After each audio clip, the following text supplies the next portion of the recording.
Mon podcast IMO.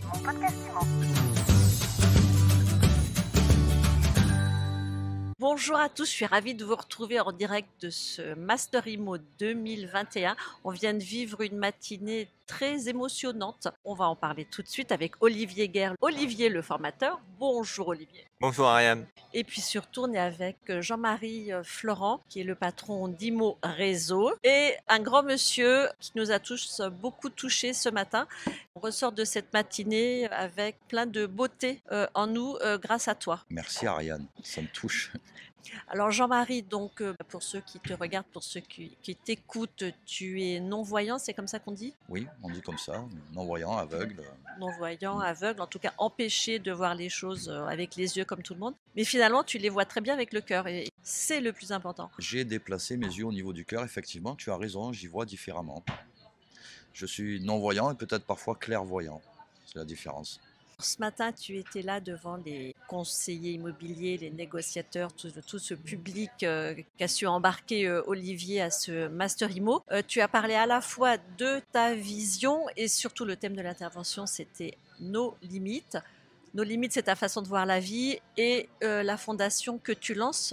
Nos limites, au-delà d'une vision, au-delà d'une pensée, ça devient aujourd'hui une association qui devient assez rapidement aussi une fondation et qui a pour but de récolter des fonds pour les enfants malades, handicapés, handicapés socialement aussi, atteints de handicaps, on va dire, sociaux. Tu sais, les enfants qui ont été abandonnés ou qui sont dans des familles avec de gros problèmes financiers. Tout tourne autour de l'enfant. Pourquoi ? Parce qu'aujourd'hui, on le sait, les enfants, c'est l'avenir du monde. Donc, quels qu'ils soient, on a envie de les aider. Et oui, Nos Limites, c'est une fondation qui a pour vocation d'organiser des événements pour faire de la récolte de fonds. Comment ça s'est passé, votre rencontre, votre amitié ? Comment vous avez connecté ? Alors en fait, ça fait 5 ans, c'est ça Jean-Marie? 5-6 ans. 5-6 ans, oui. J'étais en relation avec une personne qui m'avait dit, qui était recruteur, et qui m'avait dit, tu sais pas, j'avais déjeuné avec lui, et puis il me dit, tu sais pas, j'ai rencontré un mec qui voulait faire de l'immobilier, il était aveugle. Et moi, cette histoire-là, elle m'a fasciné. Je me suis dit, putain, un mec qui veut faire de l'immobilier alors qu'il est aveugle, c'est un truc de fou. Et puis, évidemment, il y a les réseaux sociaux, et puis je parcours ça, où je sais plus exactement, j'ai oublié, je sais pas si tu t'en souviens, par quel moyen j'ai réussi à avoir ton numéro de téléphone. Je sais pas si c'était pas Norman Artemat. C'est Norman, voilà, c'est Norman. Donc, quelqu'un qui faisait partie du réseau de Jean-Marie, et qui m'a dit, ouais, je connais Jean-Marie. J'ai dit, mais passe-moi son numéro de téléphone, il faut absolument que je l'appelle. Et j'ai appelé Jean-Marie. Et en fait, je l'ai appelé sans le connaître, sans qu'il sache qui j'étais. Et quand je l'ai appelé, c'est ce que j'expliquais tout à l'heure, il y a eu une connexion, c'est-à-dire que j'ai dit, ce gars-là, il faut que je fasse un truc avec lui, quoi. Et puis voilà, et puis très rapidement, on a échangé un peu au départ, et puis ça fait maintenant 2 ans qu'on est très, même 3 ans. Ouais. Qu'on est très amis, on s'appelle tous les jours et voilà, c'est ce que Jean-Marie disait, l'amour ça existe aussi en amitié. Et donc voilà, il me dit je t'aime, je lui dis je t'aime. On s'aime très fort. Tout le monde a envie de vous dire je t'aime depuis tout à l'heure. Ouais, non, mais c'est important de pouvoir dire je t'aime aux gens qu'on aime, oui, forcément. De ne pas se retenir. Moi, je ne me retiens plus et les gens qui m'entourent ne se retiennent plus non plus parce qu'au final, je leur dis tellement qu'à la finalité, ils le disent aussi et ça, c'est cool. Mais Olivier, c'est vrai que je l'aime. On a une histoire particulière tous les deux. Bon, c'est magnifique. Les conseillers immobiliers, les consultants que tu as en formation, comment tu les pousses à voir plus grand et à casser les barrières, les croyances limitantes pour avancer ? Alors, je pense que déjà, de par mon parcours, de par ma personnalité, de par ma cécité, je pousse les gens à aller chercher un petit peu plus loin, forcément. Ce métier, moi, je l'ai appris dans le noir. Je l'ai exercé dans le noir et je pars du principe que tout le monde peut le faire, à condition de se donner les moyens. Tu dis avoir plus grand. Et hier, c'est vrai, on parlait de voir plus grand. Moi, je leur explique simplement que voir grand, c'est le meilleur moyen d'éviter de faire petit. Voilà, et c'est là où je rejoins souvent Olivier. Parce que là, il a une vision, cette année, c'est la vision maxi, XXL. Et c'est ce qu'il demande en formation aux conseillers. C'est un petit peu ça cette année, ton leitmotiv. Voir encore plus grand, ben oui, voir encore plus grand, c'est éviter de faire tout petit. J'ai jamais hésité, moi, à voir grand. Et c'est en réalité, mes formations sont calées sur mon parcours, mon histoire de vie. Je leur dis pas. Mais souvent, je fais des parallèles et effectivement, moi, si j'avais vu ce qu'on me demandait de voir, je ne serais pas aujourd'hui patron d'une enseigne. Quand j'ai démarré l'immobilier, tout le monde me disait que c'était totalement impossible, par exemple. Je ne savais pas que c'était impossible, je l'ai fait plutôt pas mal.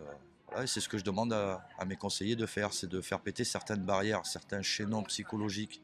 Et c'est ce sur quoi on travaille chez nous. Ce que je dis, c'est que souvent, les gens, dans la tête de 9 personnes sur 10, voire 9 personnes et demie sur 10, si la C'est personne n'est ça. pas sûre à 100% de réussir, elle va freiner des deux pieds, forcément, en se disant, je ne suis pas sûr d'y arriver, donc je lève le pied et je ne sais pas si je le fais. Moi, dans ma tête, ça fonctionne à l'envers, mais c'est dû à mon passé de sportif de haut niveau. Si je suis pas sûr à 100% d'échouer, je fonce, j'accélère, je remonte les manches, je baisse la tête et je fonce tout droit. Mais est-ce que tout le monde est capable d'avoir cette façon de voir les choses, justement? Tout le monde est capable à terme de l'avoir. Mais en réalité, tu l'as vu, on a eu des interventions sur le cerveau. Il faut savoir que quand on est, le cerveau il est vierge en fait. Et puis on va nous émettre des ancrages jusqu'à l'âge de 6 ans, négatifs, positifs. C'est pas forcément au départ quand on nous ancre des choses négatives, c'est pas parce qu'on nous veut du mal, c'est les parents qui ont été eux aussi formatés comme ça. Et on peut aujourd'hui, notamment avec l'hypnose, la neuroplasticité, on commence à en parler, on peut retravailler tout ça. On a des chemins à aller chercher. Et effectivement, quelqu'un qui est aujourd'hui un petit peu sur la défensive en se disant ben ouais, là, ça va être compliqué, ça va être très difficile. On peut reformater tout ça en disant, écoute, au final, oui, tu peux y arriver. Et moi, j'en suis la preuve vivante, hein, et c'est ce que je dis à mes négos. J'ai écouté, je suis désolé, mais moi, je suis non-voyant, et ce métier, je l'ai fait.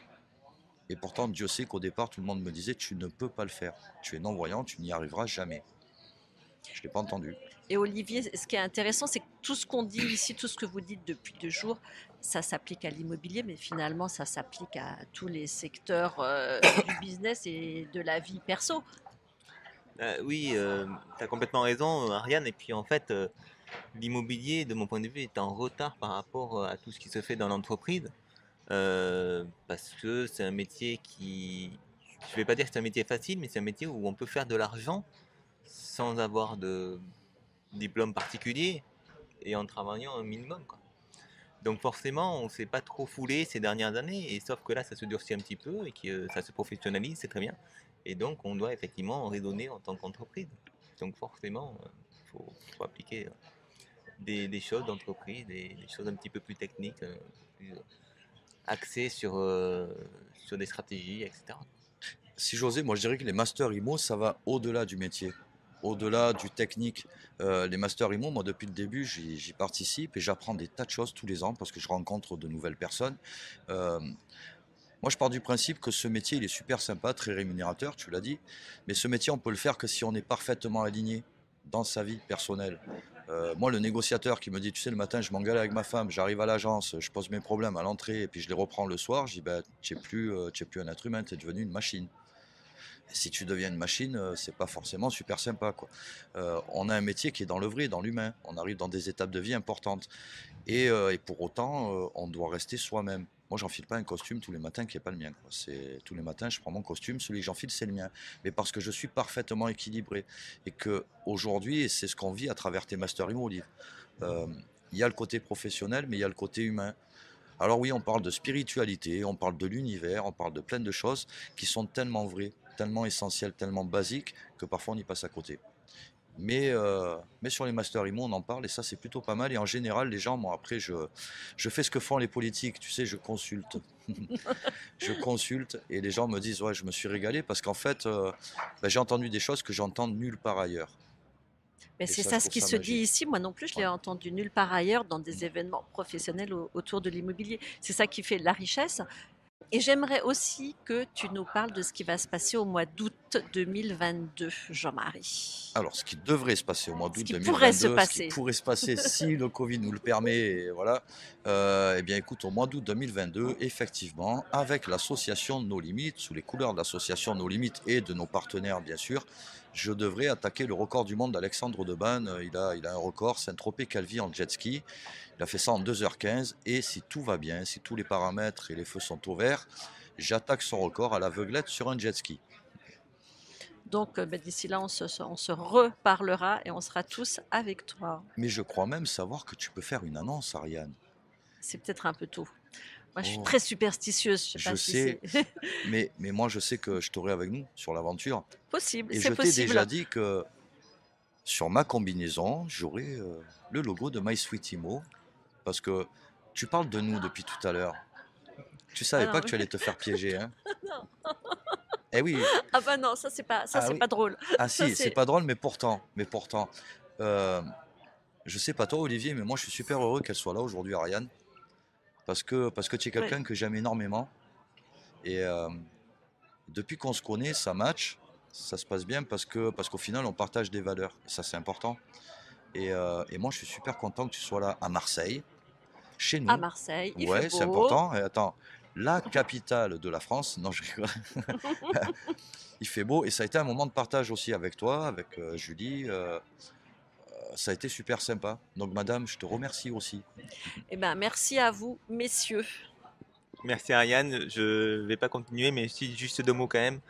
C'est vrai que ben, je te remercie en direct, tu as énormément donné pendant ces 2 jours, avec Julie aussi. Et vraiment, voilà, c'est ça aussi le Master Imo, c'est travailler avec des gens qui ont les mêmes valeurs, comme l'a dit Jean-Marie. Et voilà, et donc ben, ceux qui veulent vivre cette aventure-là, peut-être l'année prochaine, eh ben, qu'ils s'y prennent Rendez-vous au rapidement. Master Imo 2022. Voilà. Ah, exactement. Merci Ariane. Merci Merci. beaucoup, Ariane. Mon podcast IMO.